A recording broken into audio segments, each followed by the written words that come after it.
तो 6 से 12 वर्ष की जो आयु होती है उसको कहा जाता है बाल्य अवस्था।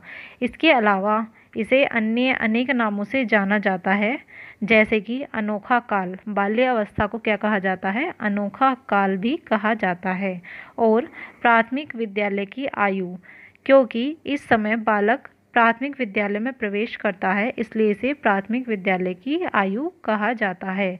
इनके अलावा स्फूर्ति आयु, बच्चे में बहुत ज़्यादा स्फूर्ति यानी कि एनर्जी होती है इस आयु में, तो इसलिए इसे स्फूर्ति आयु के नाम से भी जाना जाता है। बाल्यावस्था को गंदी आयु भी कहा जाता है, क्योंकि बच्चा इस समय अपने मित्रों के साथ खेलने कूदने में, बाहर भागा दौड़ी करने में ज़्यादा रहता है और उसका ध्यान साफ सफाई की तरफ बहुत कम रहता है। ठीक है, और वो थोड़ा आलस में ऐसा हो जाता है इस अवस्था में, जिस कारण इसे गंदी आयु भी कहा जाता है। नेक्स्ट है समूह आयु। बच्चे को समूह में रहना ज़्यादा पसंद होता है जब वो बाल्य अवस्था में होता है। ग्रुप बना करके वो रहा करता है, जिस वजह से इस आयु को समूह आयु कहा जाता है। इसके अलावा शिक्षा की दृष्टि से ये आयु बहुत अधिक महत्वपूर्ण है, क्योंकि इस समय जो शिक्षा दी जाती है उसी पर आगे का आने वाला जीवन बालक का निर्भर करता है। तो बच्चे की शिक्षा पर ध्यान देना बहुत ज़्यादा ज़रूरी होता है इस अवस्था में। पूरे जीवन काल में जितनी भी अवस्थाएं हैं, सबसे महत्वपूर्ण अवस्था शिक्षा की दृष्टि से कौन सी है? बाल्य अवस्था है। बाल्य अवस्था के बारे में कुप्पू स्वामी जी ने कहा है, इस काल में बालक में अनेक अनोखे परिवर्तन होते हैं, जैसे शैशव अवस्था को पार करते ही यानी कि 6 वर्ष की आयु में बालक का स्वभाव अत्यधिक उग्र हो जाता है और वह सभी बातों का जवाब केवल हाँ या ना में देता है। तो बच्चे का स्वभाव जो है वो कैसा हो जाता है? उग्र हो जाता है, यानी कि किसी से भी वो ठीक प्रकार से बात नहीं करता, मतलब हाँ या ना में सिर्फ यही जवाब देता है, ठीक प्रकार से हमें उसकी तरफ से कोई भी जवाब नहीं मिलता है। तो ऐसा कब होता है? जब वो बाल्यावस्था में आता है, 6 वर्ष की आयु में प्रवेश करता है, जब वो अपनी शैशवावस्था को पीछे छोड़ जाता है तब। ठीक है, और जब वो 7 वर्ष की आयु में आता है तब वह बिल्कुल उदास सा हो जाता है, अकेले अकेले रहना उसे पसंद होता है। और 8 वर्ष की आयु में आने के बाद सामाजिक संबंध स्थापित करने की भावना उसमें प्रबल हो जाती है। बच्चा कैसा हो जाता है? समाज में रहने लगता है, समाज के लोगों के साथ उठना बैठना, उनके साथ संबंध बनाना वो सीख जाता है। ठीक है, फिर है 9 से 12 वर्ष की आयु में जब वो होता है तो विद्यालय जीवन में उसके लिए कोई आकर्षण नहीं रह जाता, वो विद्यालय जीवन से बिल्कुल अलग सा होता जाता है। बच्चा विद्यालय जाने में कतराता है, मना करता है, मतलब उसे इंटरेस्ट नहीं होता कोई भी उस जीवन में जो विद्यालय का जीवन है। इसके अलावा फिर भी बाल्यावस्था कैसी अवस्था है? एक जिसमें कि व्यक्ति के आधारभूत दृष्टिकोण, किसी भी देखने चीज़ को देखने का एक नज़रिया होता है, तो उस नज़रिए का जो आधार है वो इसी अवस्था में रखा जाता है और मूल्य और आदर्शों का बहुत सीमा तक निर्माण हो चुका होता है इस अवस्था में, बाल्य अवस्था में। ठीक है, तो ये सब बाल्य अवस्था का थोड़ा इंट्रोडक्शन था। अब इसकी क्या क्या विशेषताएं होती हैं वो देख लेते हैं कि ऐसी कौन कौन सी स्पेशलिटीज़ हैं जो इस अवस्था को बाकी की अवस्थाओं से अलग करती हैं। पहली है स्थायित्व। बाल्यावस्था में बालक का जो मानसिक विकास है वो कैसा होता जाता है? स्टेबल होता चला जाता है, स्टेबिलिटी उसमें आती चली जाती है। बच्चा मेच्योरिटी की तरफ जाता है, परिपक्व होने की तरफ उसके कदम बढ़ जाते हैं बाल्यावस्था में। इसके अलावा बच्चे को एक भ्रम भी रहता है, यानी कि मिथ्या परिपक्वता यानी कि एक आप ही कह सकते हैं कि स्यूडो मैच्योरिटी, इंग्लिश में इसे कहते हैं स्यूडो मैच्योरिटी। बच्चे को ये भ्रम होता है कि वो एक प्रौढ़ व्यक्ति बन चुका है, यानी कि उसे सारी दुनियादारी की समझ उसको अब है, अब कुछ भी ऐसा नहीं बचा है जो हम उसे बताएं या उसे समझाएं। वो ये समझता है कि उसे सारी चीज़ें समझ में आती हैं, किसी और को उसे कुछ समझाने की ज़रूरत नहीं है, अब वो बड़ा हो चुका है। तो इस टाइप का उसको भ्रम रहता है बालक को बाल्यावस्था में। नेक्स्ट है प्रबल जिज्ञासा प्रवृत्ति। बच्चे में प्रबल जिज्ञासा प्रवृत्ति होती है, वो उपयुक्त जानकारी को एकत्रित करने की कोशिश करता है। जब वो शैशवावस्था में था तब वो कैसे प्रश्न पूछता था कि यह क्या है? ठीक है, इस टाइप के प्रश्न पूछता था। लेकिन जब वो बाल्यावस्था में आ जाता है उसके बाद वो पूछने लगता है कि ऐसा क्यों है। उसे जो भी घटना हो रही है उसका रीज़न जानना होता है, कोई भी वस्तु है उसका रीज़न जानना होता है उसे, ठीक है। इसलिए वो पूछता है कि ऐसा क्यों है। इसके अलावा सामूहिकता में रुचि, बच्चा क्या है कि उसे समूह में रहना पसंद होता है जब वो बाल्य अवस्था में प्रवेश कर जाता है। सामूहिक खेल खेलना पसंद होता है, ग्रुप बना करके मित्र मंडली में रहना उसे पसंद होता है। यहाँ तक कि वो अपने माता पिता से के साथ भी बहुत कम रहता है, ज़्यादा से ज़्यादा कोशिश करता है कि वो ग्रुप में रहे, अपने दोस्तों के साथ रहे। तो इस प्रकार की उसकी प्रवृत्ति हो जाती है। नेक्स्ट है काम प्रवृत्ति यानी कि सेक्स इंस्टिंक्ट, जो कि हमने शैशव अवस्था में भी पढ़ा था।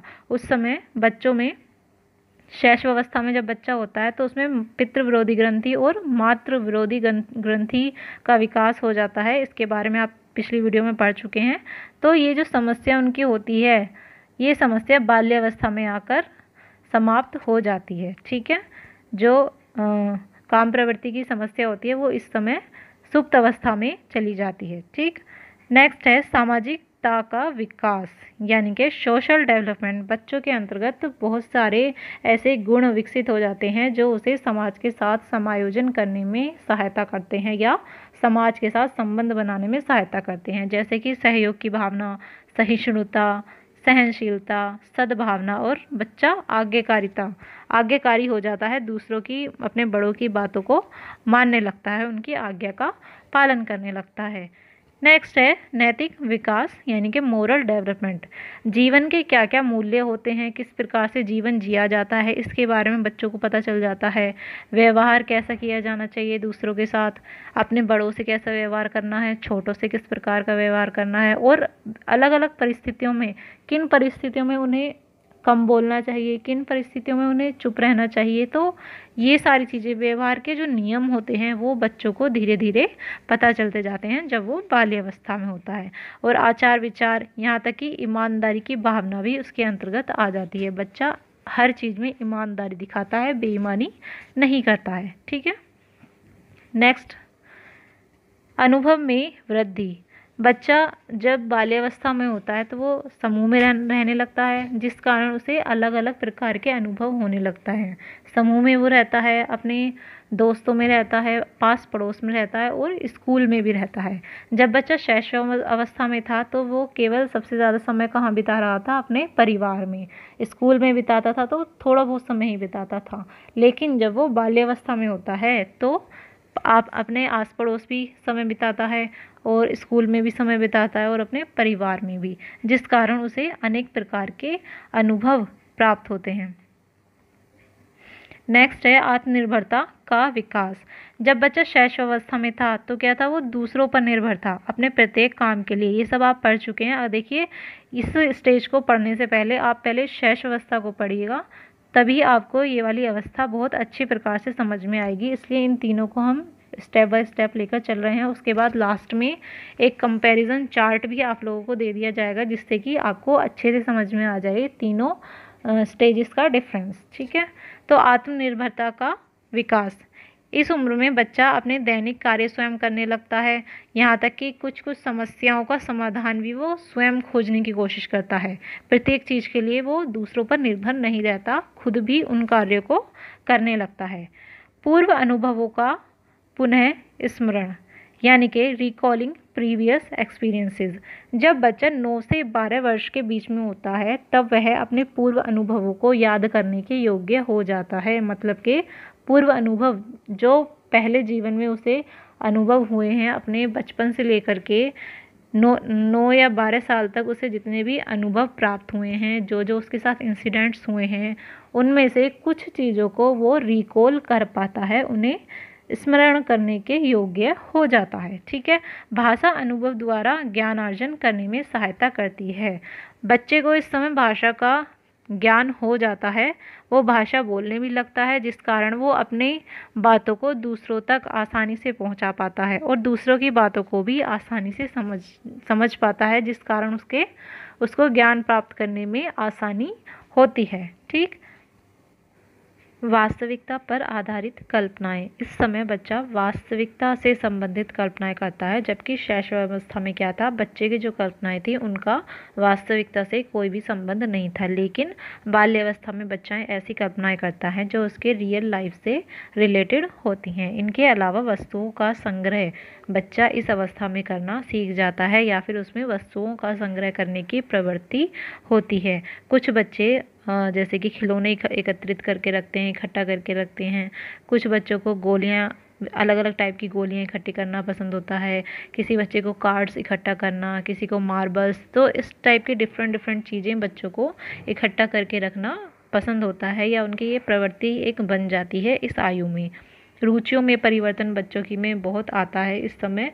जो बच्चा शैशवावस्था में था उस समय वो अकेले रहना पसंद करता है, लेकिन जब वो बाल्यावस्था में आता है तो समूह में रहना उसे ज़्यादा पसंद होता है, दूसरों से घुलना मिलना उसे पसंद आने लगता है। तो क्या है कि रुचियों में चेंजेस बढ़ जाते हैं, उसका खेलने की जो खेल हैं उनमें भी रुचि उसकी बदलती है, पढ़ने में रुचि बदलती है। ठीक है, नेक्स्ट है बहिर्मुखी व्यक्तित्व। इसके अलावा बच्चों का व्यक्तित्व कैसा हो जाता है, एक्सट्रोवर्ट हो जाता है। एक्सट्रोवर्ट जो बिहेवियर होता है वो कैसा होता है, दूसरों से घुलना मिलना, यानी कि अपने आप में नहीं रहता बच्चा, दूसरों से मिलजुल कर रहना उसे पसंद होता है। ठीक है, अपनी बातों तक दूसरों तक पहुंचाना उसे पसंद होता है। नेक्स्ट है संवेगों पर नियंत्रण व दमन।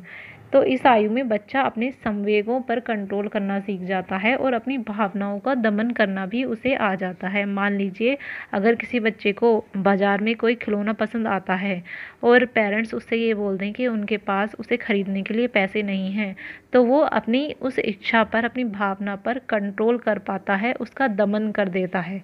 ठीक है, वो ज़िद नहीं करता उस चीज़ को लेने की, क्योंकि उसे पता है उसके पेरेंट्स के पास पैसे नहीं हैं, तो वो क्या है उस चीज़ को लेने के लिए ज़्यादा ज़िद नहीं करता है, अपनी इच्छा का या अपनी भावना का वो वहाँ पर दमन कर देता है। तो ये सारी चीज़ें बच्चा बाल्यावस्था में आकर के सीखने लगता है धीरे धीरे। अब ये सब उसकी विशेषताओं के बारे में हो गया। अब एक नज़र बाल्यावस्था में शिक्षा का स्वरूप कैसा होना चाहिए उसे भी देख लेते हैं फटाफट से। उचित शारीरिक विकास के लिए बच्चों के लिए खेलों की व्यवस्था करनी चाहिए। इस उम्र में बच्चों को खेलना कूदना बहुत अधिक पसंद होता है, तो क्या करना चाहिए कि अध्यापक को विद्यालय में भिन्न भिन्न प्रकार के खेलों की व्यवस्था करनी चाहिए, जिससे कि उसका शारीरिक विकास उचित प्रकार से हो सके। इसके अलावा रचनात्मक कार्यों से संबंधित उन्हें कार्य दिए जाने चाहिए, जिससे कि उनका क्रिएटिविटी का विकास हो सके, और बच्चों के मनपसंद कार्यों के विकास के लिए उन्हें अभिप्रेरित किया जाना चाहिए। भिन्न भिन्न प्रकार के उन्हें कार्य सौंपे जाने चाहिए जो कि रचनात्मक हो और बच्चों की रुचि से संबंधित हों। इनके अलावा संवेगात्मक विकास के अनुकूल वातावरण प्रदान करना चाहिए। जिस टाइप का बच्चों का इमोशनल डेवलपमेंट हो रहा है उसी प्रकार का विद्यालय का वातावरण भी बनाया जाना चाहिए। इनके अलावा जो पाठ्यक्रम है उसको लचीला यानी कि फ्लेक्सिबल रखा जाए और रुचिपूर्ण यानी कि बच्चों के इंटरेस्ट के अकॉर्डिंग होना चाहिए। ऐसा नहीं हो कि एक बार पाठ्यक्रम बना दिया तो वो रिजिड हो गया, अब उसको परिवर्तित नहीं किया जा सकता। नहीं, पाठ्यक्रम को ऐसा होना चाहिए जिसको हम समय के अनुसार परिवर्तित कर सकें और बच्चों की रुचि के अनुसार वो पाठ्यक्रम होना चाहिए। बच्चों की संगत का विशेष ध्यान रखा जाना चाहिए कि बच्चा किन किन दूसरे बच्चों के संगत में रह रहा है, क्योंकि इस समय बच्चों पर दूसरे बालकों का प्रभाव बहुत अधिक पड़ता है। अगर बच्चा जिस बच्चे के संगत में है वो संगत ठीक नहीं है तो बच्चे को इसका खामियाजा अपने जीवन भर भुगतना पड़ सकता है। तो इस अवस्था में बच्चे की संगत पर विशेष ध्यान दिया जाना चाहिए। इसके अलावा भिन्न भिन्न रचनात्मक कार्यों की प्रतियोगिताएं कराई जानी चाहिए विद्यालय में, जिससे कि बच्चे में क्रिएटिविटी का डेवलपमेंट हो सके। कुछ बच्चे बहुत अधिक क्रिएटिव होते हैं जिन्हें नए नए प्रकार के कार्य करना पसंद होता है, तो इससे क्या होगा, बच्चों की जो रचनात्मक क्षमता है वो विकसित होगी और भी ज़्यादा अधिक। जैसे कि ग्रीटिंग कार्ड कंपटीशन कराया जा सकता है, या फिर गर्ल्स के लिए मेहंदी कंपटीशन कराया जा सकता है। यहाँ तक कि बॉयज़ भी इसमें बढ़ चढ़ कर हिस्सा लेते हैं, जो गर्ल्स वाली एक्टिविटीज़ होती हैं उनमें भी, क्योंकि आजकल बॉयज़ और गर्ल्स सब समान हैं, तो हमें कभी भी ये भेदभाव भी नहीं करना चाहिए। ठीक है, तो रचनात्मक कार्यों की प्रतियोगिताएं कराई जानी चाहिए। जैसे अलग अलग ओकेजन है या फिर त्यौहार है कोई, जैसे होली है, दीपावली है या फिर क्रिसमस डे है, तो उनसे संबंधित बच्चों को थीम दे करके उनसे अलग अलग प्रकार के रचनात्मक कार्य कराए जा सकते हैं, जिससे उन्हें उनकी रचनात्मकता का विकास होगा। ठीक है। पर्यटन और स्काउट के कार्यक्रम, बच्चों को अलग अलग स्थानों पर घुमाया जा सकता है, जिससे कि क्या होगा, उनमें उन स्थान से संबंधित जानकारी उन बच्चों को प्राप्त होगी। ठीक है। मान लीजिए बच्चों को अगर हम ताजमहल दिखाने ले जा रहे हैं अध्यापक, तो ताजमहल की हिस्ट्री के बारे में भी बच्चों को बताया जाना चाहिए, जिससे कि उन्हें वहाँ की पूर्ण जानकारी प्राप्त हो सके और उन्हें शिक्षा प्राप्त हो सके। इसी प्रकार से स्काउट गाइडिंग के द्वारा भी उनको शिक्षित किया जाना चाहिए। सकारात्मक संवेगों के विकास के प्रयास, देखिए जो संवेग होते हैं वो कई प्रकार के होते हैं, जिनमें से कुछ सकारात्मक भी होते हैं और कुछ नकारात्मक संवेग भी होते हैं। तो जो सकारात्मक संवेग होते हैं, हमें उन संवेगों को विकसित करने का प्रयास करना चाहिए। ठीक है।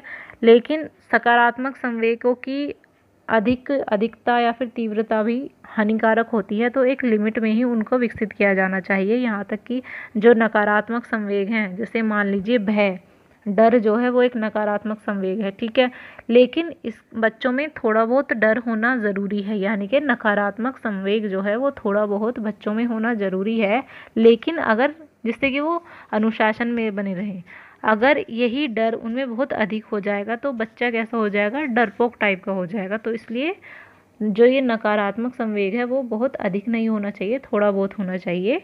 इसलिए सबसे ज़्यादा कोशिश करनी चाहिए सकारात्मक संवेगों को विकसित करने की बच्चों में। ठीक है। तो ये बाल्यावस्था में शिक्षा का स्वरूप कैसा होना चाहिए उसके बारे में था। आज की वीडियो में इतना ही। आज हमने बाल्यावस्था को पूरा पढ़ लिया है। ठीक है। नेक्स्ट वीडियो में पढ़ेंगे किशोर अवस्था के बारे में। ठीक है। एज़ यूज़ुअल मेरी वीडियो को लाइक, शेयर और सब्सक्राइब करना ना भूलें। ठीक है। मिलते हैं नेक्स्ट वीडियो में। सी यू सून।